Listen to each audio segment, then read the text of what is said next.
everyone, I hope you're all having a great day. So today's video is going to be a mommy and baby Q&A. So I actually asked you guys last week on Instagram any questions that you may have for me.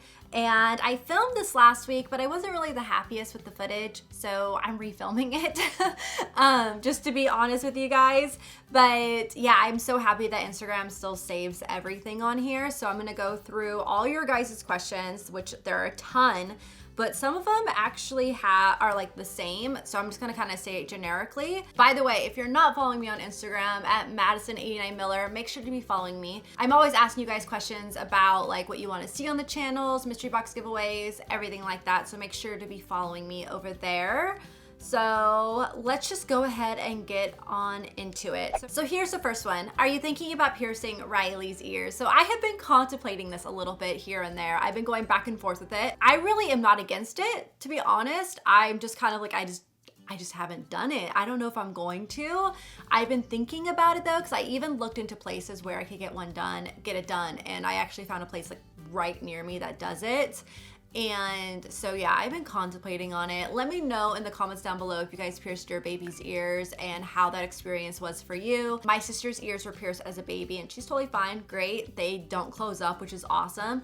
I had my ears pierced at 16 and I went through just craziness with it. I actually had to have my ears pierced 3 times over again, and it's because I kept getting infected and I just wanted earrings so bad, but I finally found out why. It's because I was allergic to the metal. So I have to have a certain type of white gold or platinum in my ears. It won't take like sterling silver, it won't take anything less than that, otherwise I'm like allergic to it. So that's one thing I've been kind of scared with her. I think that's the one thing that's kept me from doing it, because she's taken a lot after me that I'm worried she's gonna have that same allergy to certain metals. So that's why I've held off, but I actually found a place near us that does it and you can get white gold. That will be safe for her. That's why I'm contemplating on it. So comment down below if you guys did it for your babies and how your experience was. Here's a great one. How do you deal with naps while out and about? Does it throw things off? How many naps or how long is Rice sleeping? What is the bedtime? So all about her sleep. So let's just quickly go through this. So when we're out and about, she actually sleeps majority of the time that we're out and about. The second we get in the car, it puts her right to sleep. She cannot stay awake in the car, which what makes it difficult for us to go to LA, because that means she's getting like 2 to 3 hour naps going there and 2 to 3 hour nap coming back. And that's a lot of sleeping for her during the day, because now, especially that she's older, they're only supposed to be really taking 2 naps at 6 months, and she sleeps through the entire night. So it really throws off her schedule there. But if we're out and about just running errands, she does really well. She'll sleep when she wants to, she'll be awake. Her routine won't be really thrown off a whole lot. She's very easygoing. We've been very lucky with her. A lot of people say like, oh, you're such a good mommy, like you got her on a routine and everything. I'm like, yeah, I've got her on a routine, but I can only take so much credit. It's because of Riley. Riley's actually very, very easygoing and a really good sleeper, and she always has been. She's been like that since the beginning. So we've been very lucky with that. But again, routine is really helpful. If you have a difficult sleeper, you really want to emphasize on that routine and stick to it and don't veer away from it. Since she's a little bit easier going, I don't have to be as strict with it. She just kind of does it herself. For her sleep schedule really quickly, she goes down at 8 o'clock and then wakes up at like 7 to 7:30. This morning she woke up at 7:30 and she gets her bottle. Then she'll usually sleep for another like hour after she's had a bottle. She'll wake up around, I want to say closer to 9, about 9 o'clock.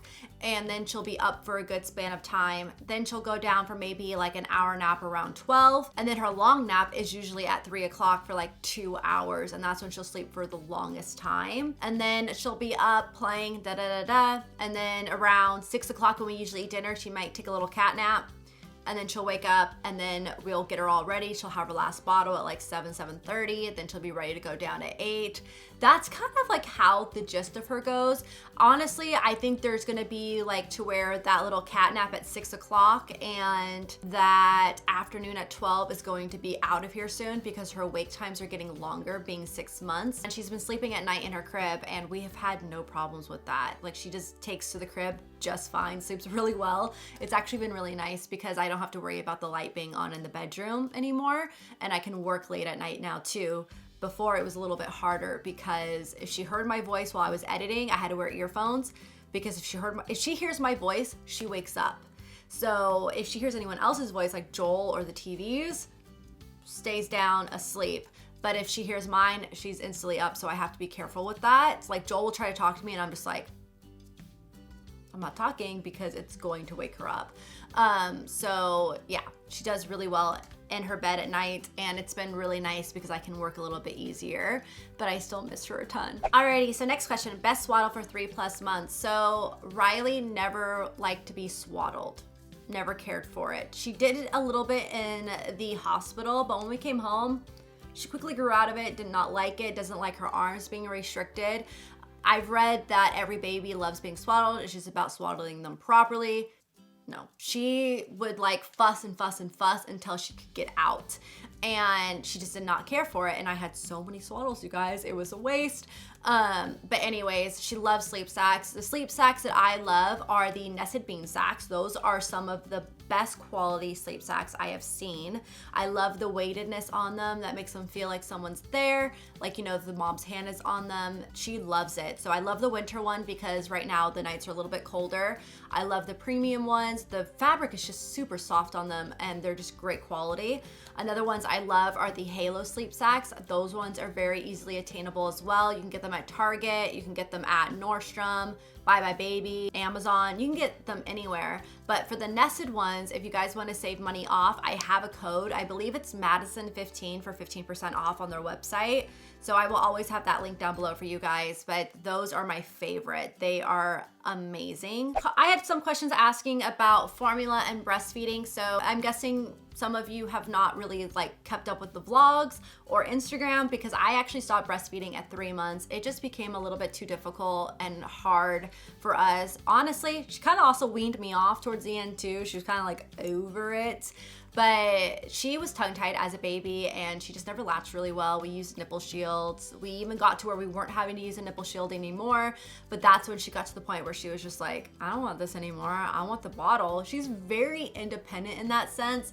She never really used me to soothe herself. She's just very easygoing. The nursing just didn't really work out for us, and you know what? That's okay. I also really underestimated breastfeeding. I thought it was gonna be a lot easier of a journey, but it wasn't. And you talk to other people and they're like, oh, it's so easy. We did it just fine. I nursed for this long. But it's because they never really had to endure a difficult situation with breastfeeding. So it's completely different when you go through a challenge with it. I wish I could have lasted longer. I really wish I could have, but she just had a hard time and it just wasn't for us, unfortunately. Hopefully it will be better with the second, but with her, it was really about latching and she just wasn't for it. So it just didn't work out for us. And I got the baby blues, really bad pumping. And I found like when I took a break from pumping, I was a lot better. And then I would try to go back to pumping and I got them all over again. And I just mentally, emotionally could not handle pumping anymore. So I had to do that for me. So there was no more pumping anymore. She's on formula. She's doing great. She's healthy. She's growing. She's thriving. She's got the cutest little personality. I love her. So just don't beat yourself up for it because honestly, they're fine if you don't nurse. Like, formula is just fine. A fed baby is the best baby, and that's what you have to remember. You guys, I was formula fed. I turned out just fine. Many people are formula fed. They turn out just fine. I have learned in schooling that breast milk leaves their system by a certain age, and there's really like no benefits after that. So don't stress about it. Just do what works for you as a mom. You guys know, being a mom, you know what's best for your baby and you know what's best for both of you. So it really just do what works for you. Don't let any other person try to sway you anyway. What is her favorite food? So as you guys know, we're giving her food now. She really loves all food, honestly. The only one that she didn't really like very much was peas when Joel fed them to her. So I need to try to feed them to her because she always, with her food, she kind of gets like a little, you know, for the first 2 bites. And then after that, she's like open mouth, like crazy, loves her food. I actually started bringing her food to daycare, and the lady that watches her for daycare, she's like, I was a little worried because beginner eaters don't really like know how to open their mouths or eat or not that interested in it. She's like, she was the easiest to feed. She made no mess. She just opens big and wide for you. Like, she's the easiest. And I'm like, Yeah, that's how I knew she was ready. Like from the get-go, she was easy. Like she just opens right up, eats all the food, loves it. I started feeding her food at 5.5 months, but I could tell she was ready. So it's really just waiting for when they're ready and those little cues. Here's a really good one. Is your daily routine generally the same each day? How do you keep from getting burnt out?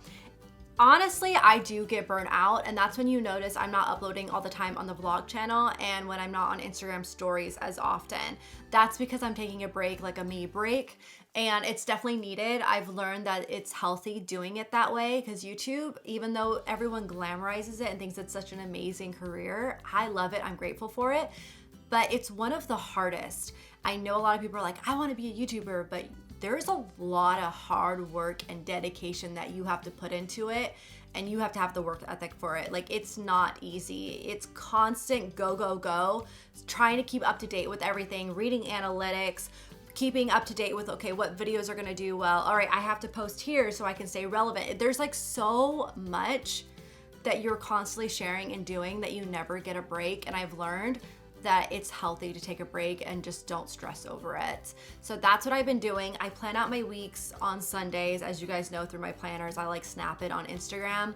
I plan everything out. I work things out accordingly, so I do give myself a break, usually on Thursdays, because those are her days that she's like only at daycare till like 1. So what I do is I use those days as my errands day, doing laundry, doing grocery shopping, getting my nails done, doing stuff for me, and then I'll go pick her up on my way home. So that's gives me a little break there, and then I try to keep my weekends as a break now. I just upload on Saturdays, and I keep it like strictly at that, and then I just try to focus with my family. And that's the biggest thing, is just finding that balance so you don't get burnt out. But I do get burnt out. You guys notice that my vlogs and stuff come in waves. It's because sometimes it's so much that I'm just like, oh, I need a break, I need a breather, and I've learned that it's really healthy to do that. Next question is, will you have another baby? Answer is yes. We're gonna talk about it at a year and see where we're at. All right, so next up, I got questions about daycare. How do I balance mommy and work life, all that stuff. So let's just go ahead and quickly answer this. So Riley is in daycare. She's in daycare Monday through Friday. Sometimes I, don't take her in. She doesn't go in like every single day of the week. I try to plan my weeks out to where I get a lot of my work done in the beginning, and I can kind of take it easy towards the end of the week, and we get our mommy time. We usually pick her up about 2 o'clock, sometimes earlier if I get done earlier, and I turn everything off at that point. I'm like, I'm done. I am focusing on my baby, and she is my #1 priority. I want that hands-on time with her, and that is very, very important to me. So that's why I do my hardest to get everything done in the beginning and in the early mornings, and then I have my entire afternoon with her to go do whatever we want to do, and I don't have any stress about deadlines or anything. So that's the biggest thing, is having a baby, is you have to be very routine based, and I found that really planning out my weeks has really helped me like manage my time and make it more effective. Riley's at a daycare here in my neighborhood, so she's literally like 2 minutes away from me. She's right next to my sister's house, which is so convenient. I feel very comfortable because there's only 3 babies and she is one of them, and I think the other one only comes like a couple times a week. So she's getting a lot of one-on-one time there. I really like the lady. She's really sweet, and it's very clean environment, and I feel like comfortable with it. So yeah, it's been amazing. A lot of people think, oh, it's so great that you get to work at home and then you can have like spend that time with your baby, and I'm like, you can't work at home with a baby. It's impossible, especially when you're really into your work and you have to hit deadlines. I don't want to sit there and ignore her when I have to like be focusing. So this is a great like balance to where she gets that one-on-one interaction, she gets played with, and I get to get my work done, and then I get my time with her at 2 o'clock. So it's been the best balance, and I've seen other YouTubers that are pregnant and stuff that are trying it. Everyone ends up getting a nanny or getting a daycare or their work really suffers from it, because it's hard. It's extremely hard. Even though Riley is so easygoing, you just also have that guilt that you just don't want to ignore them. You want to be there with them. So yeah, it's been the best balance, and I'm very grateful about it. Another question that I had asked was, did I experience baby blues and postpartum depression? I never really talked about this, and I think this is also why I wanted to refilm the last one. I also did a 3-month update a long time ago. Didn't post it because I talked about it, but I don't know why I'm so scared to talk about it. I did have postpartum depression. I did have the baby blues, and I think a lot of it was to the fact that I didn't really take a break, and I had a lot of stress with work, and because I'm a little bit of a workaholic, which is bad, and I was trying to juggle both, which is why when we got daycare, it really took a load off of me and helped me a lot. Like, it honestly was the best decision I've ever made. But I did deal with it, which is also like how I was telling you about the pumping. I was getting it with that, so it just, I had to stop, and that really helped me a ton there as well. So yeah, I did get it. I got it really bad. It would hit me really hard if I didn't sleep much the night before and if I was really tired. In the beginning with Joel, it was a little difficult. I love him and he's amazing with her right now, but in the beginning, I think he was just so new to it and he didn't know how to be with a baby that he helped me out with every little part of the house, like cooking, cleaning, running errands, doing everything else, but never really helped me with the baby. So I never got a break. And that's when I was just starting to snap, because I was like, I need help. I need a break. I need 5 minutes. Let me go take a bath. Let me take a shower.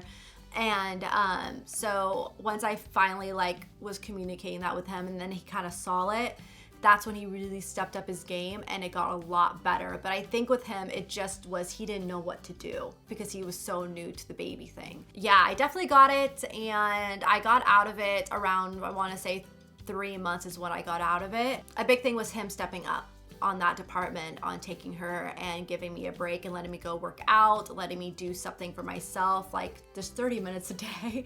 I think that was what really helped me there. And then stopping with the pumping and everything, that was a huge help. She's an easygoing baby, but I still got it. And you know what? Our hormones go through so much after birth, so much. I would literally want to just burst in tears when someone asked me how I was doing. I was that bad, but I kept it all in and I didn't tell anyone. I did not tell anyone. So I think that's also what made it worse, is I didn't confide in anyone. So I just really, really for anyone that is pregnant right now for the first time, just know that you are going to get a wave of emotions and hormones and balance everything after the baby's born, and that it's okay to ask for help. That's the biggest thing, is just ask for help. With your partner, tell your partner you need to really pitch in. If you notice I'm getting really tired and just done, step in and take over for a little bit. Just give me a break. I'm gonna need it. So it's all about communication, and I think that's the most important thing, is just getting help.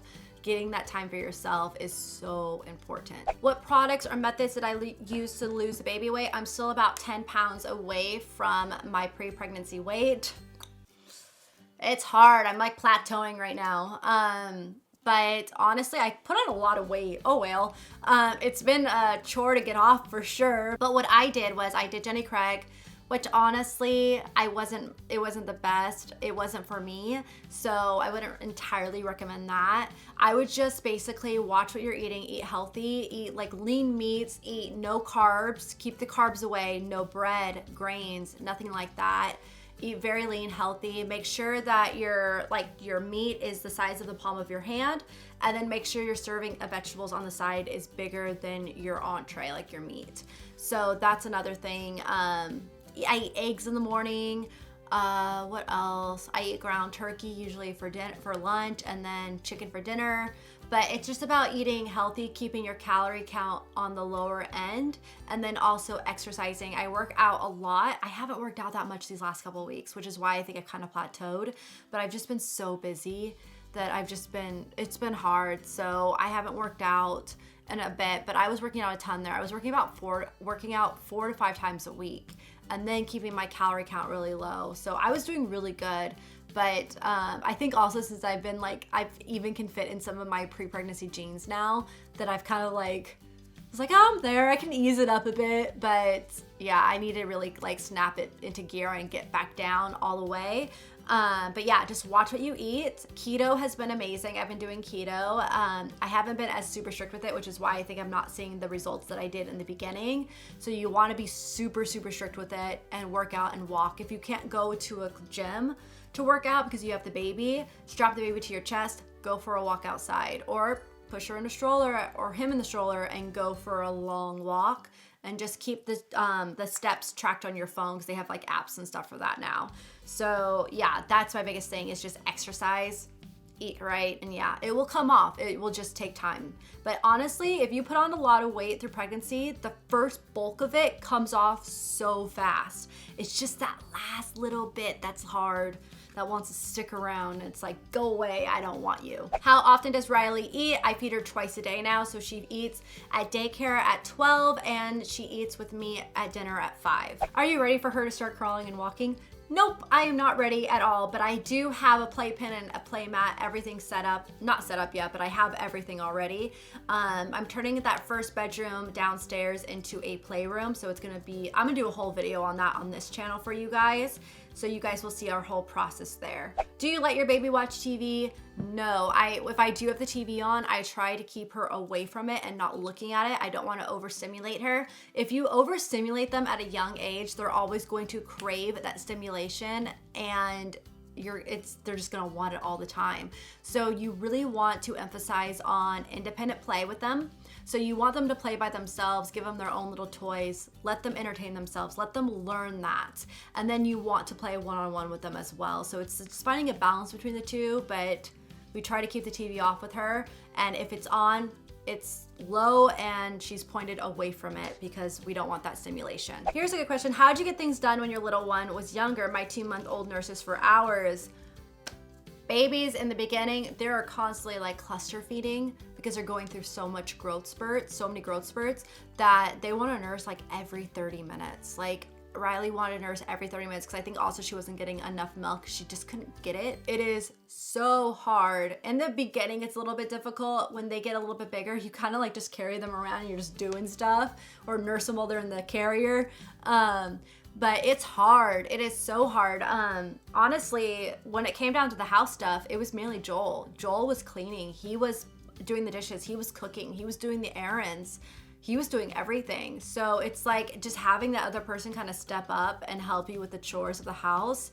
That was the good balance there. So he really stepped up there with me, and it was huge. Otherwise, I would not have eaten.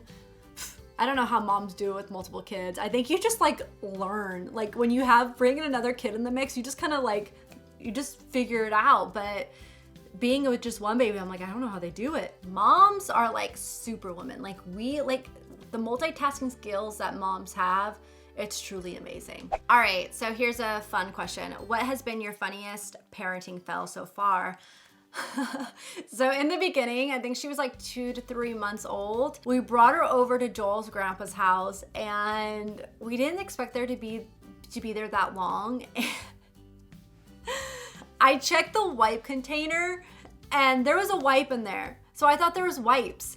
Well, she went poop there, and I took out the wipe and realized there was only one wipe left, and we had no wipes to wipe her bottom. So we had to take a napkin, like a paper towel that was wet, and wipe her bottom and clean her up that way. That was probably the funniest parenting fail that we've done yet. Always check for the wipes. Opinion on Lovevery. I love it. It's amazing. It's a Montessori-based subscription service, and I really love the toys that they have, because I'm very into the Montessori philosophy.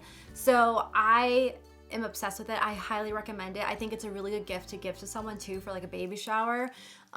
They just have amazing boxes, and I love the play gym. The play gym is awesome. All right, so last question is, what has been the most rewarding part of motherhood for you? Honestly, watching her thrive and grow. It has been so rewarding. I have loved watching her grow. She's becoming her own little person now, with her personality is coming out, and it's so rewarding to see her just do so well and hit each milestone. So yeah, just seeing her reach all those milestones and just learn new things has been amazing. And I can't wait to be able to even sit down and teach her one-on-one, because that was something that I found very rewarding being a teacher, is seeing a child learn something, and like the light bulb goes on and they're so excited that they can do this new skill. And yeah, it's seriously so rewarding. But just watching her grow and thrive and just do so well, that has been the most amazing thing ever. So yeah, I just love her. I love her to death, and I'm just so excited for the future. But yeah, those are all the questions that I have time for. I feel like this video is already gonna be pretty long, but I hope you guys enjoyed it. If you did, please give it a thumbs up. Let me know if you wanna see more Q&As, or if you wanna see more dedicated videos, probably about like sleep training, food, or anything like that. And I'm more than happy to help you guys out in any which way that I can from my experiences. But yeah, just let me know in the comments down below, and I will see you guys in the next video.